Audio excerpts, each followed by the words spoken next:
Greetings, students, and welcome to this episode of The Professor Travel. I am The Professor Travel, coming to you from Orange County, California. This is the website, this is the vlog, this is the podcast that you go to in order to learn more about different destinations. This is where you go in order to discuss more as a team. This is where you go in order to be able to travel more and to enjoy your life more. You can always reach me through a variety of different social media sites.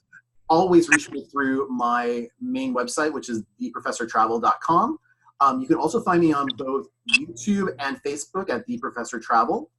On Instagram, I can be found at _professor_travel.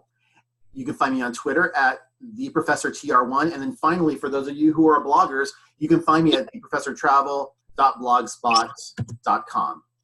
Today, I am so thrilled to invite a visiting professor on with us. To my students, this is Nadine Jamison. Nadine, want to say hi to everybody?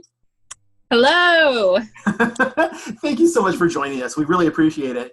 Tell us a little bit about some of your credentials, your educational background, and maybe some places that you've traveled before. Okay, so my name's Nadine Jamison. I have a little bit of an educational background, but not so much in traveling. This is the first time that I had traveled out of the country. This is the first time that I'd gone on a cruise. Typically when I travel, it's for work purposes. And so flying around the United States is something I'm pretty familiar with. But anything outside of that was definitely new to me. So was this a little uncomfortable maybe initially to go internationally? Yes, actually, initially I was a little afraid of getting my passport. Yeah, in fact, that was something that you needed to do ahead of time. We're going to get to that in just one second. But so where did you decide to go? Like, what was the purpose of this trip in the first place? Okay, so I am with Mary Kay Cosmetics, and I've been part of the company for 16 years. And so in January, this past year, January 2019, our company put out a promotion allowing any beauty consultant or sales director, so in any position as far as leadership role is concerned, to earn a cruise to the Bahamas, which was to be all inclusive. And so when the promotion was initially launched, I looked at it, I looked at the requirements to earn it, and I got really excited and started playing all the promotional videos for my husband, and essentially was just really determined to make sure that I earned that trip by the end of June. So it was a 6-month qualification period. And you could finish earlier than that, but it did take me the full 6 months. And it's our first vacation without the kids. Oh. Well, congratulations on that too. Thank you, because our boys are 14 and 10, and so we were definitely due. Okay. So, yeah. Now, he was able to go with you. Did he have to pay separately, or did Mary Kay also help pay for him as well? No, Mary Kay picked up the bill. It was for you and a guest. Oh, wow. That's awesome. Congratulations again. Thank you. So that took 6 months to be able to even qualify for that. And you were informed in January. So how much time did you have in order to plan this out? Well, I didn't really start planning for anything until after I'd finished the qualification period, other than kind of daydreaming about what outfits I was going to pack and, what kind of foods we might eat. And so there was just kind of a lot of envisioning our trip and our time together. Not necessarily a whole lot of actual planning. Can I ask you really quickly about the picture that's in front of us right now? Sure. So this that is picture amazing. Thank you. So this picture was taken at our brand new Research and Development Center in Dallas, Texas. Okay. Our company invested a lot of money in building us a brand new facility that is the size of several football fields. Wow. And we were able to take a tour of the building when I was there for seminar in July. So this picture was literally taken maybe 2 to 3 weeks after I learned that I had finished the qualifications for the trip. And I really kind of wanted I just wanted a picture that showed that you can really do anything when you choose to be part of our company. So that you look like you're having a lot of fun there. It's fantastic. Yeah, seminar is a lot of fun. When we go to Dallas, Texas, it is like the biggest slumber party on the planet. You're there with approximately 10,000 of your sister consultants. Because there are so many of us, they actually have to do 5 seminars back to back. We are, divided up into divisions. Mm-hmm. And ours was the last one to come through. And so, we knew everyone else had already seen this, and we were just kind of chomping at the bit to look at everything. So now, and you're a director with them, correct? Yes, I'm a sales director of the company. Excellent. That means that I teach and train my team of beauty consultants, in addition to servicing and providing education for my clients. Okay. So let's go back to the trip then. So this is your first time going to be out of the country about this. Yeah. So yes. You need to get some type of credentials in order to be able to leave the country, which would include that passport that you were talking about. Yeah. How was that process? It was so much smoother than I anticipated it being, to be honest. I feel like I worried for nothing. I really did. I worried for nothing. There was some information on the application that I did need to ask my parents, which I wasn't necessarily prepared for, because I think it asks their birth date and what city they were born in. Those weren't things that I just knew off of hand. I knew my mom's birth date, but I didn't necessarily know what city she was born in. And so anyway, it was easy, and I paid for it to be expedited. Okay. I feel like I really didn't need to do that. Okay. That gives my students a little bit more of a visibility into being able to do that, especially for those who have not traveled outside the country but are considering it, and they're a little concerned about that passport process. Yeah. So it was really a breeze. Excellent. Good to hear. But there were no other visa requirements or special travel medications, anything like that? Not for where we were going, no. Okay, perfect. So let's start to talk about a little bit of the pre-packing process for this kind of a trip. Obviously, going down to the Caribbean is going to be warm. So talk to me a little bit about some of the things that you packed. Okay, so I wanted to make sure that I had multiple swimsuits. First of all, that was kind of a priority. I wish I had gone swimsuit shopping earlier than I did to have extra, because in my everyday life, I don't need multiple swimsuits. I'm a mom with 2 kids. I live in, the Midwest, where, we're kind of in the north here. So it's cold right now. Exactly. Yeah, it's cold. We don't swim year round here. So, I needed to buy some extra swimsuits to have, just to make sure that I had something dry to put on all the time. I'm not super comfortable with just walking around in a swimsuit. So obviously I needed to have some covers, something that was easy to get off and on, something that was easy to walk around with. You don't need to pack towels. Yeah, the cruise lines, as well as some of the islands, provide those for you, correct? Right. And I'm so glad, because that saved me a huge amount of room in my suitcase. Excellent. Yeah, other than having to have multiple swimsuits, I was aware of what the weather was going to be like.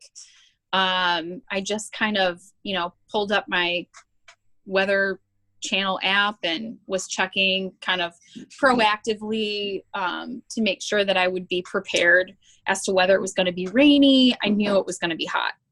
So not just hot, but humid hot too. Yes. Yeah. There's quite the difference, because we live in California, where I'm at, and it's like right now, like I was telling you just before we started recording this, it's about 80, 85 degrees right now here in Southern California, but it's a dry heat. And so when you're planning for going to a place that has a lot of humidity, sometimes that has effects on your hair. It has effects on your body. You need to drink a lot of water. it can be challenging. So also, did you need to pack any type of sunscreen or mosquito repellent at all? Okay, so yes, and sunscreen was kind of, for me, that's a problem. So I don't know what people are seeing on the screen right now necessarily, but I am a redhead. Yes. And I have very fair skin. And so sunscreen is a must for me almost all year long. Mm-hmm. And so we were able to take carry-on luggage free through what the company had provided. So if I decided to take checked luggage, then I would have needed to pay for that. And we already knew I didn't need to pack a whole lot of stuff that was going to take up a lot of space. It seemed silly to me to check luggage just to be able to bring a full-size bottle of sunscreen. You know, that would have been literally the only reason that I needed to bring a checked size luggage bag. So what I did was I divided the sunscreen up into both my husband's carry-on and my carry-on. Makes sense. So you're using 3.5 ounce bottles in order to be able to get them through yes. the plane? Okay, perfect. Yes. So I took my 4 ounce bottle of real size sunscreen and I squirted it into 2 smaller bottles. Okay. And there we had it. Perfect. I guess the other option you could have done maybe would be to either pay a crazy arm and a leg in order to purchase it on the ship, or when you got down to Miami, like going to a store and doing that. But you were already telling me before we started recording that your husband doesn't necessarily like to take a lot of time necessarily outside the area yeah. in order to be able to do stuff like that. You wanted to get to the destination and make sure you guys were on time, correct? Exactly. He's a point A to point B person, and he is a little bit more of a nervous traveler than I am. I'm a little bit more fly by the seat of my pants. Well, you know what? That works for me and my husband as well, who you've known for years. And so it's just one of those things I think it adds to the spice and the flavor of our relationships. That's what it yeah. is. Yes, it does. Now, when you were flying out, which airport did you leave out of? We left out of Cleveland Hopkins. Okay. Which is really not very far from our home. Okay. So we just opted to take an Uber. Okay, cool. Easy enough. And that was a direct flight to Miami? Yes. Yes, okay. It was a direct flight. All right.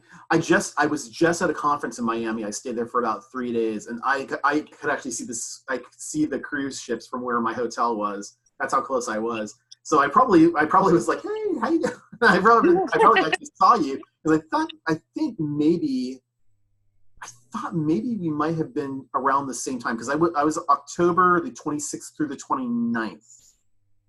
And my cruise was the 28th through November 1st. I'm sorry. There you go. I did see you then. I saw like 3 cruise ships there. Yep, exactly. Yeah. Like 2 ships passing in the night. Okay. So you get to the cruise port. How was the embarkation process? Did it take a long time or? I mean, I don't think it took a huge amount of time, but in hindsight, I wish that I had taken the time when I arrived at the airport in Miami to find something to eat. Mm. The company had provided for us actually something to eat when we arrived, and my husband and I, again, he's a little bit of a nervous traveler. We decided to go right for the bus. Okay. And so, because once you arrive for embarkation, you're kind of sitting in a very large terminal sort of area. And there are some vending machines there, but that's about it as far as finding snacks. And so it didn't take a huge amount of time, but we were probably sitting there for, I want to say, about an hour to an hour and a half, without much to do other than entertaining ourselves with our phones. So while you were there at the embarkation port waiting, did you happen to meet other Mary Kay representatives who you were able to at least have conversations with and network with? Lots. Nice. Yeah, that's always really nice. I feel like we do the same thing. We work with the same company. So you automatically almost have some things in common, where you know that it's safe to strike up a conversation with quote unquote a random stranger. Nice. And I'm assuming a lot of people were decked out in pink, just on a thought there. Or no? A lot of us, okay, so a lot of us had Destination Red, which was the theme of what this contest was called, t-shirts. Oh, so okay. so a lot of us had, you know, maybe we had them made by different designers or whatever, but we could kind of pick each other out in the crowd for sure. So, you know, and it's nice because you walk around and you're kind of winking at people and giving them a thumbs up, and yeah. So we knew who each other were. Okay, excellent. So you get through embarkation. You finally get your key card to get on the ship. Now, this specific ship, you went through Royal Caribbean, correct? Yes. Okay. Yes. What was the name of the ship again? Navigator of the Seas. Okay, Navigator of the Seas. That's a fairly large ship, correct? I believe so. It felt pretty big.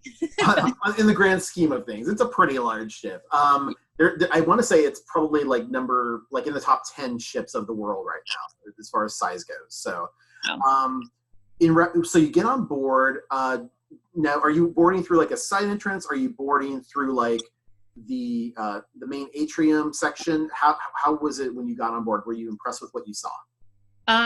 When we got, first of all, I really obviously did not know what to expect, but when you came into the port to get on the ship, it was very grand looking going up the stairs, because above you, hanging from the ceiling were huge, like rudders, you know, from probably some crazy old cruise ship, who knows? And so when we got on board, I wasn't surprised necessarily, but it was like, just everything was beautiful. Mm. I mean, everything was beautiful, and we were kind of being guided and directed as to where to go, really at every step. Okay, perfect.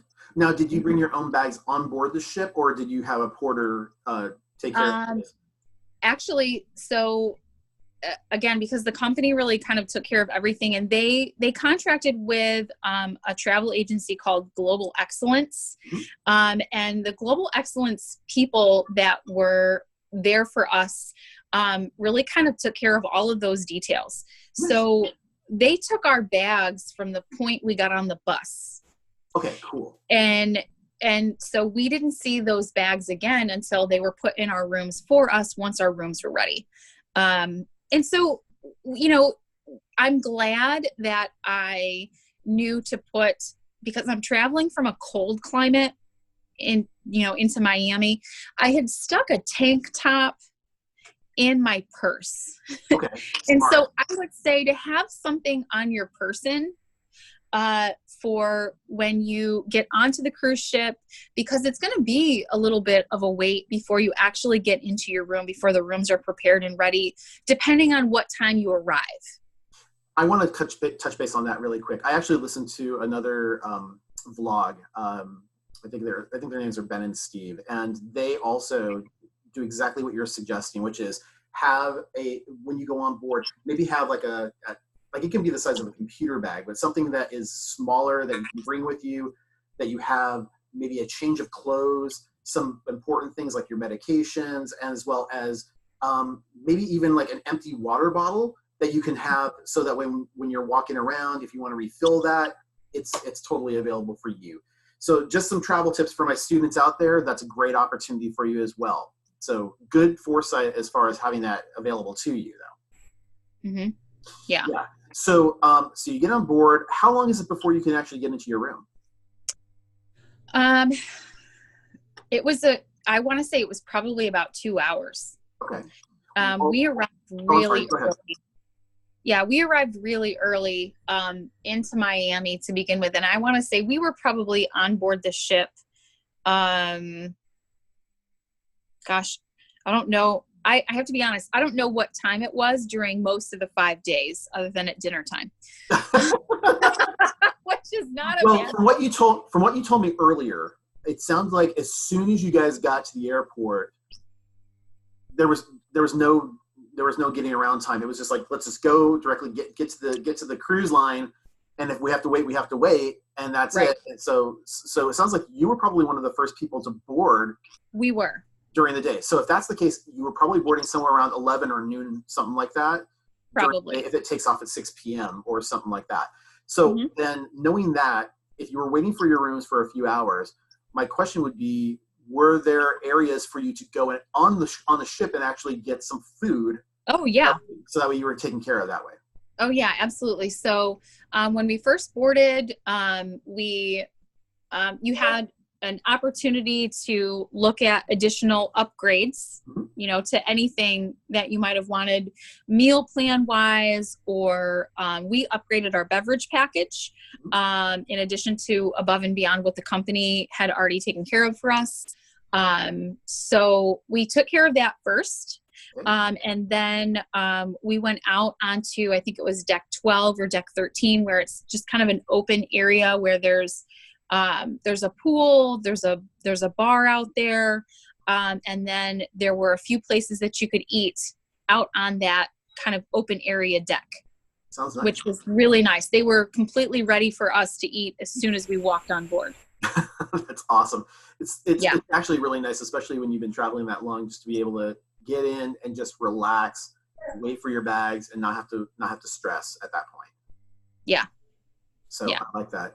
And then so you finally do get into your room in a couple hours. What kind of room did you have? Was it like an interior, an ocean view, a balcony? Like what kind of? It was an ocean view room with a porthole window, which was really stunning actually the next morning, because we happened to wake up as the sun was rising.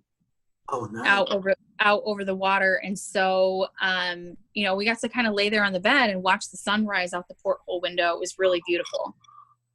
Wow, what a treat, especially coming from a cold climate like that. I know. It was like, oh, yay. So, okay, well, let's do this. So over the course of the next few days, I'm going to assume that you're going to be doing business and networking on board the ship. But at the same time, I do want to know a little bit about the different destination stops that you had. And then maybe we can talk about what you did during those days. If you didn't go out, what did you do on the ship? Sound good? Okay. Okay, cool. So let's start with the first day out of port. You're leaving from Miami. What's your first stop? Our first stop was Coco Cay. Oh, perfect day at Coco Cay. Yes. And it was way more than I expected. Mm-hmm. It was way more than I expected. Just getting off the ship and approaching the island was just this like picturesque view. I mean, everybody says the water in the Bahamas is crystal blue, and it really truly is. they're not photoshopping those. And so it was really gorgeous. There are two parts to that island. There is the chill side, which is the side that we chose to primarily spend our time on. And there is the thrill side. So the thrill side has like a water park on it. And, so it's filled with like water slides and sprinklers and activities for kids. This was an opportunity for us to kind of connect as a couple. And so we obviously didn't opt to take our kids. We weren't going to be venturing over to that side of the island really at all. And so we stuck to the chill side, and there were things for us to do on the island. So it was kind of funny because, well, first of all, at 9:00 in the morning, we went to the bar. And you're on vacation. It's totally fine. We're on vacation. And they had fantastic, fruity, fun drinks that were not, it's not like the kind of place where they're making drinks incredibly strong or, anything like that. Yeah. So you can relax, you can, take your time. So we walked along the beach for a while and then decided to play ping pong. Oh, nice. They've got this open area there where you can play ping pong. There's like outdoor bowling. There's volleyball nets. I mean, there were a lot of things that you could just do sitting there on the island. Tons and tons of shaded beach chairs. And so we walked for a while. We played ping pong. And then kind of the highlight, I think for us, was the quote unquote pool bar area. So this pool is the craziest thing I'd ever seen. It was ginormous, and there were different kind of like different sections to the pool, where if you were somebody that just wanted to lay out and relax a little bit in the sun and just have like a little taste of the water, there was a whole area where the water's only about 2-3 inches deep, and it's got these lounge chairs that line it. And that's my favorite part of the pool. I'm a chill girl. So that was lined all along, kind of like in a big L shape on one side. And then, you know, if you're somebody that likes fun and excitement, they have the bar itself, which on one side is on dry land. On the other side is literally in the water with, there's like bar stools around it. There's some kind of tables down in the water to one side, and there's a DJ there, and, you know, kind of, you know, having fun. And then in the center, this is like a really cool feature that I'm so glad that they had the forethought for, because I think a lot of us, you know, if we're traveling to the Bahamas, we're not necessarily used to being in the sun all the time. And so in the center, there was this huge, like a garden almost, that kind of sprang up out of the middle of the pool, which really provided some nice shade. Nice. To kind of hang out around. And then to the far end, if you had little ones, there were some sprinklers coming up, and it was very shallow down there, and some things for them to do and play with. So it was like they thought of everyone. Excellent. Just a little quick note for the students out there as well. Many of these islands that are in the Bahamas are privately owned by the cruise companies themselves.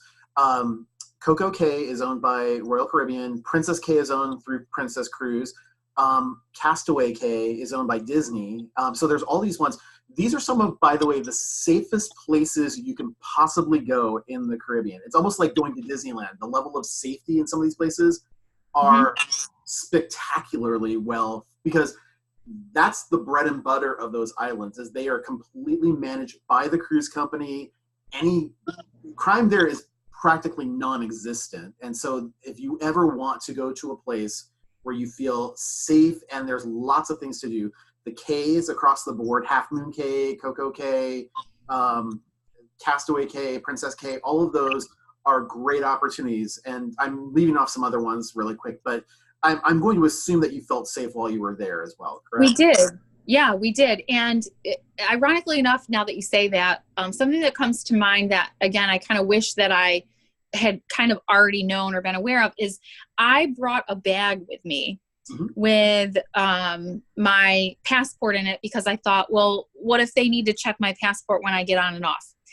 I didn't need that bag, and I didn't need to take any of that stuff, other than it was important for me to have my key card. Yes, because it's run by Royal Caribbean, you can use your key card on the island, correct? Yes, absolutely. You use your key card essentially for everything. If you're, you know, ordering a drink or getting lunch somewhere, you use your key card for everything, for getting on and off the ship.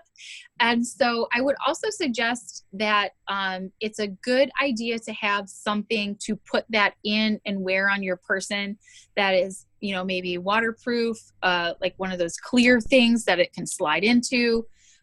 We had sort of name tags from the company that were provided to us that, you know, said that, you know, my name, and that I was the achiever, and Steve's name, and that he was my guest, you know, so we wore those.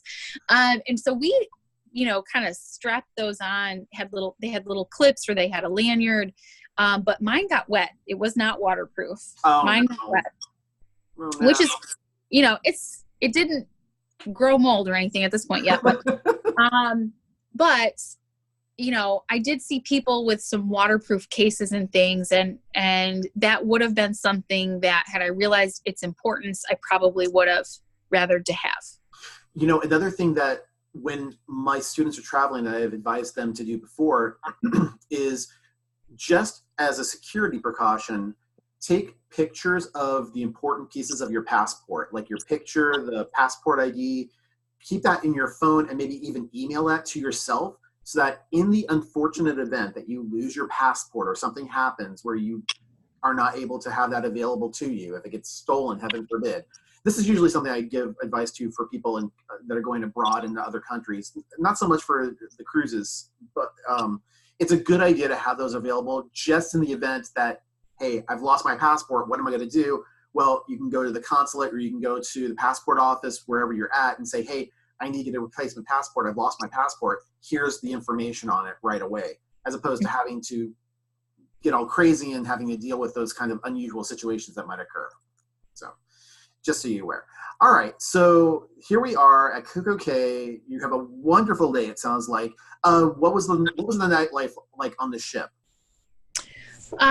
So to be honest, so when we got back to the ship, we had dinner in the dining room, which was stunning, by the way. I mean, it was absolutely gorgeous. The service was amazing. I have a gluten allergy, and the head waiter actually came over to my table and offered, gluten-free pancakes in the morning if I wanted. Aww. And he wanted to know what I might order the following day in advance. He wanted to know what kinds of things on the menu it looked like that I liked, so that he could make sure that it was going to be safe for me.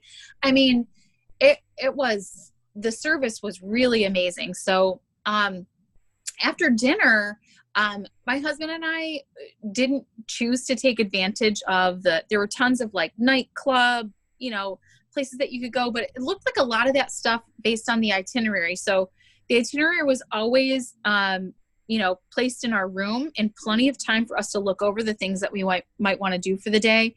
And a lot of the nightlife stuff doesn't really get started until about 11 o'clock. And I am an early bird. So by 11 o'clock, especially with a full day in the sun, I had fully intended to go dance the night away. And it was not going to happen. It's okay. I totally understand. But there were plenty of places on the ship for us to explore and really walk around leisurely, just kind of enjoying looking at everything. I think we got in one of the hot tubs for a little while, and just kind of relaxed a lot. But nightlife, there were lots of things provided. We did, I think the second night we went to a show. Oh, nice. What did you see? It was something Showgirl, something through the ages. Oh, okay. So is it like a variety show? Yeah, they were dancers. Okay. So it was a dance performance, but they kind of went through entertainment literally through different decades. It was really interesting, and it was really fun. Sounds interesting. Yeah. Where was the next destination for you then? The next destination was to Nassau. Nassau. Okay. So we're still in the Bahamas. Perfect. Yes. And so you get off, did you get off the ship at Nassau? We did. We didn't actually spend a lot of time off the ship. We didn't decide to do any of the excursions. I really just wanted to explore. Okay. And so what we chose to do is we got off. I did a little bit of shopping with the initial vendors because I wanted to bring back some fun souvenirs for some specific people. And then we just walked. There were lots of, beautiful homes to look at. There was, because of course the hurricanes had come through not long before, there were some areas of town where you could see that they were still kind of trying to clean up and repair, things. But I'm into, art and street art. And so I just wanted to walk around and take some fun pictures of the buildings. And, so we decided to go for a long walk. And then when we were tired of walking, we went back to the ship. Perfect. Now, one thing I keep hearing about Nassau, and I don't know if this necessarily affected you, is that when you get off the ship, it's usually really high pressure. There's a lot of merchants that will accost you, for lack of a better term. Did you experience anything like that at all?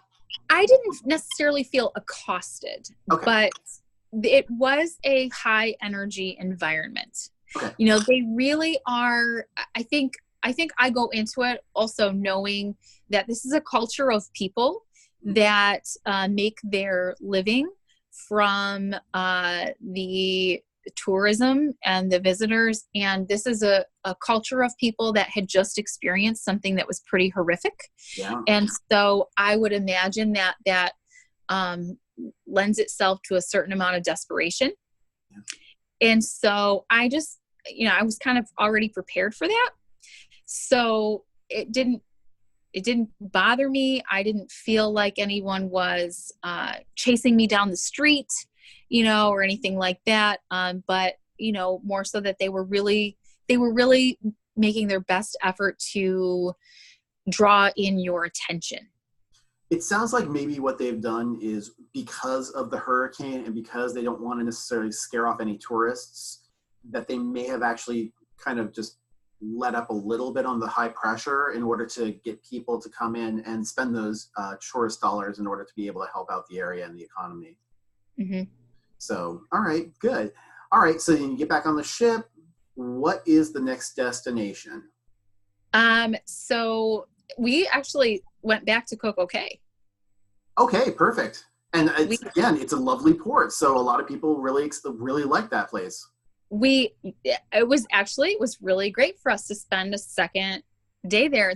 The second day wasn't as long as the first day. So the first day when we got into port, it was like, I don't know, it was pretty early in the morning. We were off the ship by 9.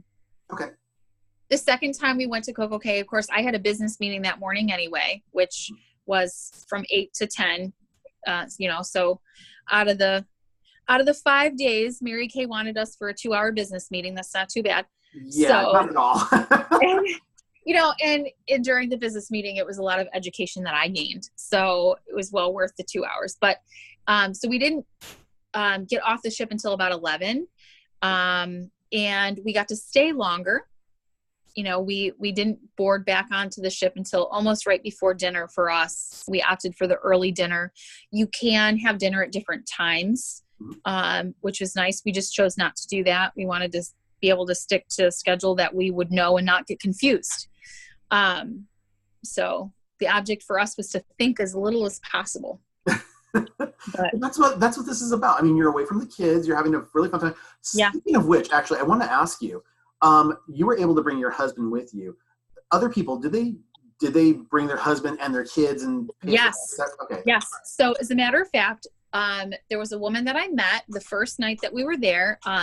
For all intents and purposes, we're just going to call her Jersey because that's what I call her now. Okay. And we met the first night, but then we seriously bonded and connected the day that we were in Nassau, and we got to hang out in the pool area on the ship and talk for, honestly, we probably talked for hours. And she had brought her husband and her 2 daughters. Oh, so we had been provided, when we earned the cruise and they verified that we had a passport, we were provided with a booking number through Royal Caribbean. And that allowed us to log into the Royal Caribbean website and then book excursions if we wanted to in advance, to add family members if we wanted to in advance, to change and upgrade our stateroom if we chose to in advance. And so all of those options were available to us. We just were choosing not to take the kids. Well, it is what it is. But the good news is that you and your husband had some bonding time, which is fantastic. Especially, I think this is the first major vacation you guys have taken since you've had the kids, right? Yes. Okay. Yep. Nice. Yep. And it was, again, something that was unique that you've never done before. Let me ask you this. In reflection of this, do you think that if you were going to be doing another cruise, would you take the kids with you next time? No. Okay. This is kind of just your thing. No, that's perfectly acceptable. I think because I think if we were going to go on a Disney cruise, I think that would be something where we would take the kids. There were some things that were available on the ship that were provided for children. There definitely were. But I don't think there was enough things of interest for my children to be occupied and happy for 5 days, for that length of time on and off the ship. For example, the walk around Nassau would have never flown. Yeah. and so taking children with you on a vacation, this is my own personal perspective, but as a parent, that's, I think a family vacation and a couple's vacation are very, very different. There's just a lot of work that goes into a family vacation that you're including your children in. Yeah, absolutely. So. And again, you know your children better than anybody else. So it could be one of these things where people can suggest, hey, there's lots of things for you to do. But if it's one of those things that at the same time, like for example, that would not have flown with this specific vacation that you and your husband took, because again, you're in business mode at this point too. Even though I know you're trying to have a fun time, you're still networking every single day with people. You're still going to have to attend that business meeting. So there are other things that are on your mind. The last thing you want is a situation that involves the kids. I'm assuming you had everything at home taken care of, so there was no major issues, and that wasn't the problem in the first place. Right. So. Right. In fact, we opted for, and if you can, I would highly encourage this, because it's available for you to have an internet package, attached to your phone while you're there, so that you have full access to everything. And because this was a getaway, and we really did want to get away from it all, we chose not to have an internet package, and we literally put our phones on airplane mode for 5 days. Oh wow. And use them as camera only. So there was no Facebooking, there was no phone calls, there was no emailing, there was no checking any of that stuff. We were choosing to unplug and check out, and I do feel like I came home refreshed and ready to dive back in to all of those things. And so, yeah, we made arrangements for the kids where we felt completely comfortable and safe. They were with grandparents. There is an emergency number that Royal Caribbean provides for you. So if someone really, really did need to get in touch with us, they could. Yeah. Yeah, we made arrangements with grandparents and decided to unplug. That's perfectly acceptable for a vacation. So don't even feel bad about that at all, because I know I wouldn't. All right. So after Coco Cay for the second time, where was the next place after that? After that, it was back to Miami. Okay, perfect. Yep. Excellent. Did you have any sea days as you were going through the process? I'm not sure. It kind of felt like it. It's all just this, like, yeah. I mean, honestly, so we arrived on Monday. So we were in Miami for the duration of Monday. We woke up on Tuesday in Coco Cay. We woke up on Wednesday in Nassau. I think we woke up on Thursday in Coco Cay, and then we went back to Miami, and we woke up on Friday in Miami. So no sea days at all. That's actually pretty good then. I mean, so you were able to make that work for you pretty well. So let's talk about the disembarkation process. How smooth was that in order to be able to get off the ship? It was actually very smooth. They were super prepared. I mean, the whole process itself, really in the morning, I want to say took an hour, maybe. Oh, wow. That's fantastic. I mean, it was this systematic flow. And they prepared us for it the night before, really, So I know some people had the ability to leave their bags. I believe it was outside their door at a certain time, and they would take them. Because we did carry on luggage, we didn't need to do that. So we just grabbed our luggage. It was a very smooth process. Even, going through customs was easy and seamless. And it was you kind of got scanned when you went out. So it wasn't like somebody was looking at your passport and, tossing everything out of your bag. And I mean, it was just very seamless. When you went through the Miami terminal back outside to Miami, was the passport control there? How was that? Because I heard something like they were going to start to experiment with just a walk-through passport? Yes, it was literally a facial scanner. You stood still for a iPads second. Or something in order to just scan you. Yeah, you stood there. They kind of scanned your face, and you walked through. That is insanely high technology. There was no like, here's my paperwork. I mean, that was it. I remember hearing about this. And Miami's the first place that's doing it. So, but based on your experience, it sounds like it went really smoothly. Yeah, it went really smoothly. I was prepared for, however long it's going to take, it's going to take. However long it's going to take, it's going to take. And it was like nothing. That's fantastic. Again, it was one of those things that I had been nervous about for absolutely no reason. But you know what? Sometimes having that nervousness and being proactive in those measures makes it so that you're not, that it's like, you know what? I'm happy I prepared for this. I'm prepared for those emergencies. So that way, if it did occur, I was prepared. So I wouldn't necessarily say there was anything bad about that. What about the return flight? How was that? So I occasionally get motion sickness. Oh no. And I had bought some C-bands for my wrist for the ship, which I did not need at all. It was very smooth. However, the very first flight, so coming back, we had a connecting flight in Atlanta. Okay. And the very first flight, the descent was terrible.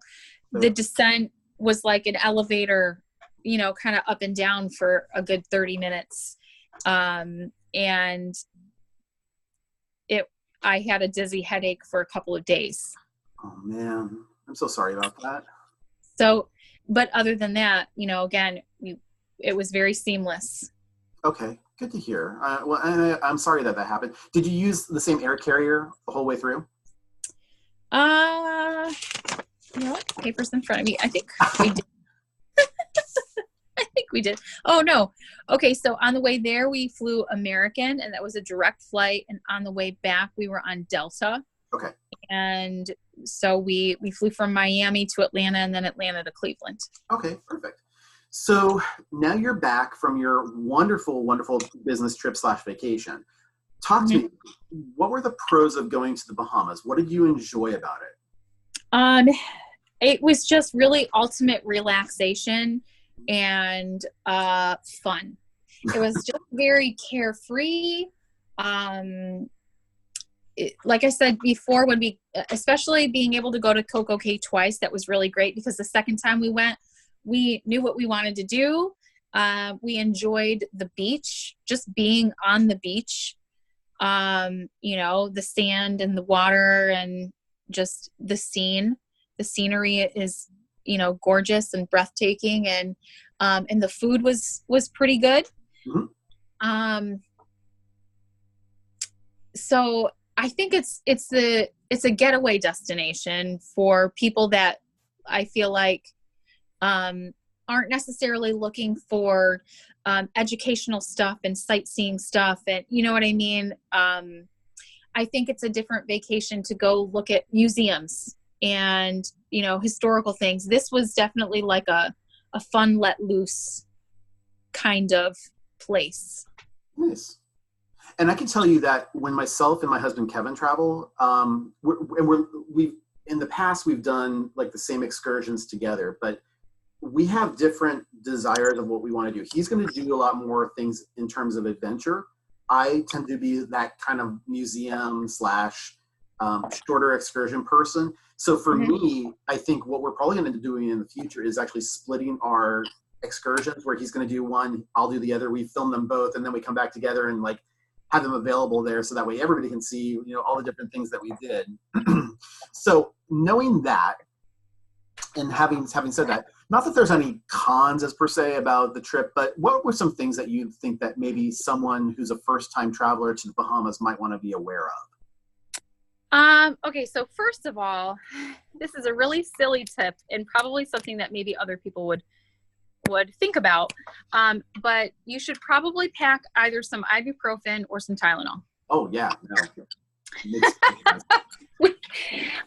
I think we both thought about it. Mm-hmm. Neither of us did. Mm. So we ended up buying some ibuprofen on the trip. I want to say the second day that we were there, and it was like $10 for a little bottle of 20 ibuprofen. So, double check little silly things before leaving.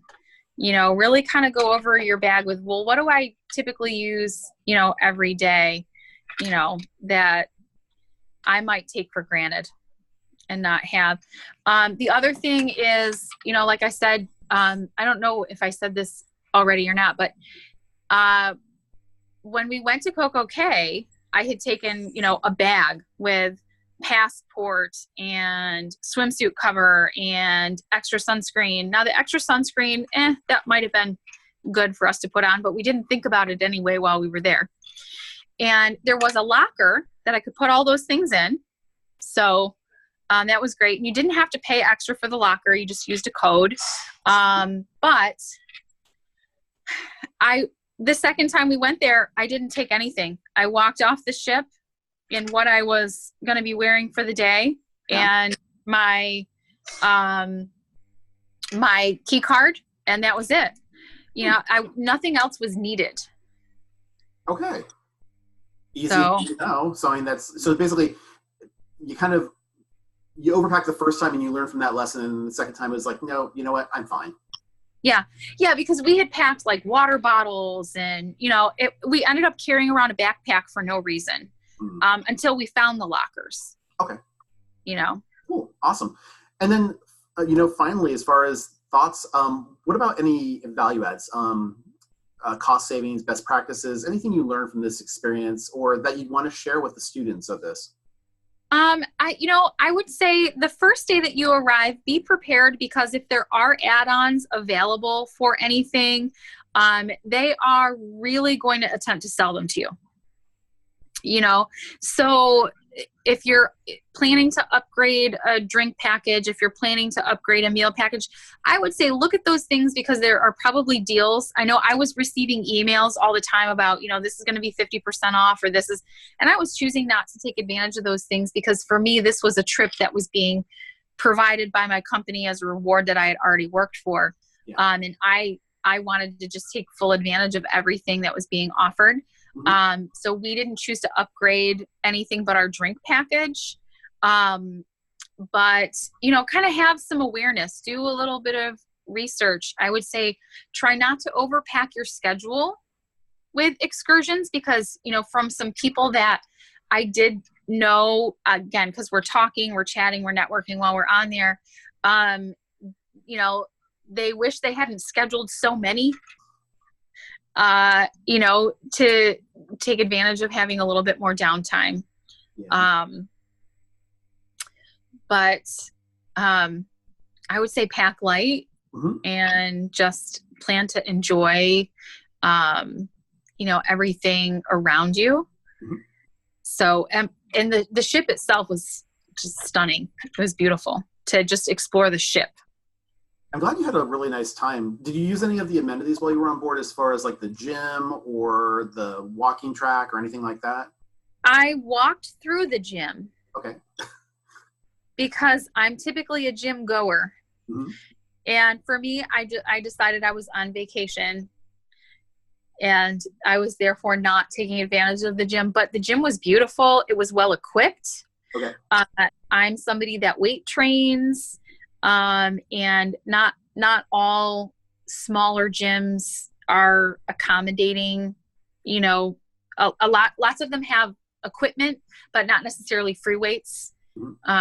So that was nice to see. They had plenty of space. They had some available classes that you could take. That was nice to see available. Again, I didn't choose to participate, but, and there was a walking track around the outside, I think on deck 12. Yeah. There were lots of people running and walking while we were napping in the cabana area. That's perfectly fine. Well, we're just about out of time, but I did want to say, first and foremost, thank you so much for taking the opportunity to debrief with us on the Bahamas vacation that you did. I know that you've been generous enough to share your information with us. In case some people had some questions, they could email you at nadine.n.jamison@gmail.com. And at the same time, if people wanted to know more about Mary Kay and these wonderful opportunities and places that you go and conferences that you do, and just in general about the product, I have listed here your website, which is on the Mary Kay website, marykay.com/Nadine Jamison. Is that the best way for them to reach you? It is. It is. Anything else you want to say about that opportunity for them? Well, I feel like I work with the best company on the planet. I really do. They treat us like royalty. And I think this experience in particular was a great opportunity for my husband to see that, because we kind of become spoiled brats, I think, and take for granted everything that's available and offered to us, and especially the way they really cater to us and treat us. And it was nice for my husband to actually observe all of that kind of world. And so it was just very refreshing. I've been in business for 16 years and I have clients all over the country. I have beauty consultants that I teach and train and mentor all over the country. And if you have a Mary Kay girl, you should reach out to her and see what's new. And if you don't have a Mary Kay girl and your interest is piqued, then hit my website. So. Well, I really appreciate that. Thank you so much, Nadine, for all you've done and this wonderful opportunity to speak with you. I really appreciate it. Yeah. Now, for my students that are out there, if you have any questions or comments, if you'd like to know more about this destination or anything else in reference to travel, you can always send me an email at scott@theprofessortravel.com. Again, I'd like to thank Nadine for this wonderful opportunity. And until next time, make every day a travel adventure. Take care, everybody. Have a wonderful day. Bye-bye now.